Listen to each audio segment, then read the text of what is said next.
So let's define androgen and the origin, also known as hermaphrodites or intersex. They are people with dual genitalia, and they are not freaks of nature. They are the original humans. The story of Adam and Eve is allegorical. It is not historical. It is symbolic of the creation, the genetic manipulation that created heterosexual humans. Okay? They say that Eve was the first woman. And was it Genesis 2? Well, Genesis 1 says, He made them male and female. And a lot of people just lose it at that point in the road. They take the wrong fork. It means that they had male and female genitalia. It does not mean that he made them man and woman. Because the fact that he had to create Eve later, and she was a woman,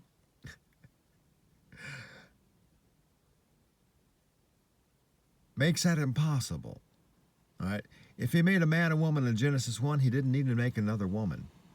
You get what I'm saying? He made them male and female, splitting the atom. I'm not talking about a particle, because there are no particles unless you are observing them. There are only waves. You can't split a wave. Split the atom. Adam was androgyne. He was male and female. Can't really say he, really, can you? They was male and female. This is the core of a lot of this crazy gender stuff that's going on in the world right now. People don't realize a lot of these people are born this way. And it is a manipulation of the DNA. And it can be turned on and off. And there's a chemical called atrazine that seems to be able to do that. It's been documented well in frogs. And if you look at the number of androgen or hermaphrodite or intersex that are being born today, and that's going to be very hard to find that number because they're not going to tell you about it in school, in church, or on TV. They don't want you to know because all of the overlords are of the original bloodline.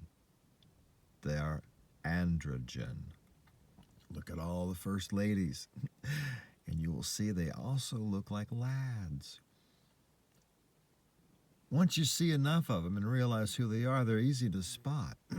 Kind of like the film They Live, but you don't need the sunglasses, but you need to open your eyes and realize we're born this way, just like Lady Gaga said, baby. She has publicly stated that she does have a penis as well as a vagina. She can be a boy, she can be a girl, she can be whatever the hell she wants. She was born this way.